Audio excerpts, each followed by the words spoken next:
Mari kita usik kisah sejarah Kota Kudus. Sejarah dan asal mula nama Kudus berkaitan dengan salah satu wali songo.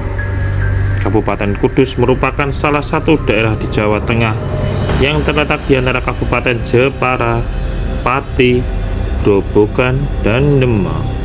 Kabupaten Kudus dikenal sebagai daerah penghasil rokok atau kretek terbesar di Jawa Tengah dan dijuluki sebagai Kota Kretek. Selain itu, Kabupaten Kudus juga mendapatkan julukan sebagai Kota Santri dan Kota Jenang. Dilansir dari laman resmi pemerintah Kabupaten Kudus, sejarah Kudus tidak terlepas dari kisah Sunan Kudus, yakni salah satu dari 9 wali songo. Disebutkan bahwa karena keahlian dari ilmunya, Sunan Kudus yang bernama asli Jafar Shodiq ini diberi tugas memimpin para jamaah haji. Ia pun mendapat gelar Amir Haji atau orang yang menguasai urusan para jamaah haji. Diceritakan juga bahwa Jafar Shodiq pernah menetap di Baitul Maqdis untuk belajar agama Islam. Suatu ketika terjadi wabah penyakit di daerah tersebut sehingga banyak orang yang mati. Namun berkat usaha Jafar Shodiq, wabah tersebut dapat diberantas sehingga atas jasanya ia diberi hadiah berupa ijazah wilayah oleh Amir di Palestina. Ijazah wilayah ini adalah pemberian wewenang menguasai suatu daerah di Palestina. Pemberian wewenang tersebut tertulis pada batu yang ditulis dengan huruf Arab kuno dan sekarang masih utuh terdapat di atas mihrab Masjid Menara Kudus. Sunan Kudus atau Jafar Shodiq ini lalu memohon pada Amir Palestina yang sekaligus gurunya tersebut untuk memindahkan wewenang wilayah tersebut ke Pulau Jawa. Permohonan tersebut disetujui oleh Jafar Shodiq ke Pulau Jawa. Setelah pulang ke Jawa, Jafar Shodiq mendirikan masjid di daerah Kudus pada tahun 1956 Hijriah atau 1548 Masehi. Semula masjid ini diberi nama Al-Manar atau Masjid Al-Aqsa, meniru nama masjid di Yerusalem yang bernama Masjidil Aqsa. Kota Yerusalem juga disebut Baitul Maqdis atau Al-Quds. Dari kata Al-Quds tersebut kemudian lahir Kota Kudus yang kemudian digunakan untuk nama Kudus hingga sekarang.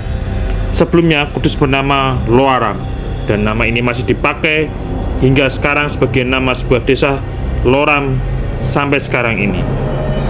Masjid buatan Sunan Kudus tersebut dikenal dengan nama Masjid Menara di Kauman Kulon. Sejak Sunan Kudus bertempat tinggal di daerah itu, jumlah kaum muslimin makin bertambah. Hal ini membuat daerah sekitar masjid diberi nama Kauman, yang berarti tempat tinggal kaum muslimin. Sementara itu, hari jadi Kudus ditetapkan pada tanggal 23 September tahun 1549 Masehi dan diatur dalam peraturan daerah Perda nomor 11 tahun 1990 tentang hari jadi Kudus yang diterbitkan pada tanggal 6 Juli 1990, yaitu pada era Bupati Kolonel Sudarsono. Kemudian Kudus mempunyai istilah yaitu Gus Jigang, yaitu bagus, mengaji, dan berdagang. Merupakan filosofi yang diajarkan oleh Sunan Kudus kepada masyarakat Kudus saat itu untuk memiliki budi pekerti yang bagus, pandai mengaji, dan juga pandai berdagang. Prinsip ini menjadi pedoman hidup para pengikutnya, sehingga perekonomian kota yang mulai bangkit ketika perdagangan lintas negara dibuka di Sungai Gelis yang membelah kota Kudus dibuka. Industri kretek, sejarah, dan wisata religi hanya sedikit dari sekian banyak daya tarik dimiliki oleh kota Kudus ini. Kudus pun menyimpan sejumlah keindahan alam seperti indahnya panorama gunung Muria serta beragam air terjun dan mata air alami yang sejuk sekali. Lantas, dari mana kota Kudus mendapat predikat kota kretek? Konon, sejarah kretek dimulai dari kota ini saat Haji Jamahari yang merupakan penduduk asli Kudus merasa sakit di dadanya dan bereksperimen merajang cengkeh dan tembakau, lantas melintingnya menjadi rokok. Suara kretek-kretek dari cengkeh yang terbakar pun kemudian menjadi nama temuannya itu menjadi Kota Kretek, dan sisanya hanyalah tinggal sejarah. Selanjutnya, Masjid dan Menara Sunan Kudus menyimpan cerita sejarah yang menarik dan diyakini masyarakat hingga sekarang. Sebuah raja Kalacakra atau Kolo Cokro yang berada di pintu masuk kawasan Masjid Menara Kudus diyakini bisa melengsarkan pejabat level tinggi yang melintasinya. Masih ditakuti pejabat sampai saat ini, dibuktikan jarang pejabat yang kesini, kata Humas Yayasan Masjid Menara dan Makam Sunan Kudus yang bernama Denny Nur Hakim. Pantauan di lokasi, aktivitas wisatawan di kompleks Masjid Menara dan Makam Sunan Kudus begitu ramai. Peziarah lalu lalang mendatangi makam salah satu Wali Songo Sunan Kudus atau Jafar Shodiq. Raja Kolo Cokro itu berada di pintu masuk masjid di samping bangunan khas menara setinggi 18 meter dan berbahan batu bata itu terdapat sebuah gapura pintu masuk. Denny mengatakan cerita tentang Raja Kolo Cokro masih ditakuti para pejabat hingga sekarang. Banyak pejabat level tinggi yang tidak pernah ke Masjid Menara Makam Sunan Kudus. Dari cerita turun-temurun diyakini Sunan Kudus memasang Raja Kolo Cokro karena tidak suka dengan orang yang memamerkan kekuasaan ataupun jabatan. Hal inilah yang diyakini menjadi alasan Sunan Kudus memasang raja tersebut. Kemudian mengulik kisah misteri Selat Muria, Jawa yang hilang di telan bumi, namanya menjadi viral dikarenakan banjir di Demak yang membuat Selat Muria diyakini akan muncul kembali setelah hilang misterius pada tahun 1657. Adapun kehadiran Selat Muria Jawa memiliki jalur peran penting bagi warga sekitar seperti jalur perdagangan dan transportasi.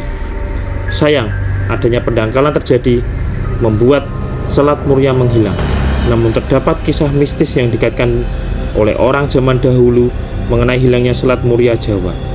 Berikut kisah mistis terkait Selat Muria Jawa yang lenyap bak di telan bumi.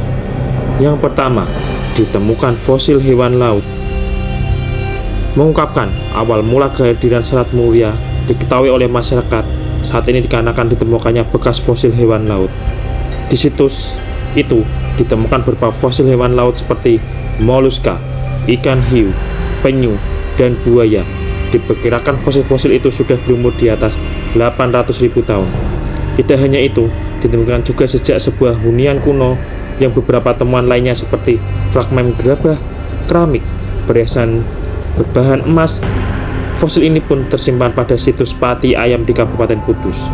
Yang kedua, siluman ular. Selat Muria merupakan wilayah laut yang dahulunya pernah memisahkan daratan Jawa dengan Gunung Muria. Gunung tersebut merupakan gunung bertipe stratovolcano yang berada di pantai utara Jawa Tengah. Dalam channel video TV kuno membeberkan kisah Selat Muria yang hilang ini dikabarkan menyatu dengan Gunung Muria. Apalagi hilangnya Selat Muria ini membuat beberapa penghuni laut pindah ke Gunung Muria, di mana salah satunya Roh Halus.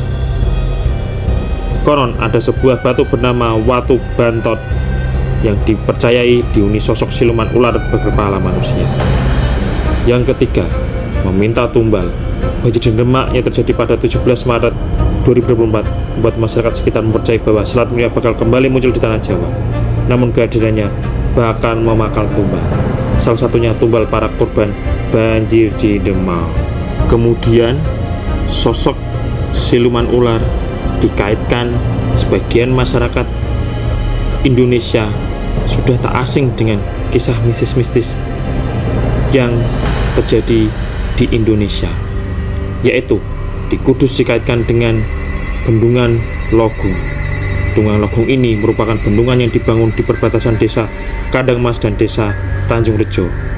Waduk ini mulai dibangun pada tahun 2014. Bendungan ini berfungsi untuk mengurangi debit air di Sungai Logung yang bermuara di Sungai Juwana, sehingga air banjir dapat berkurang.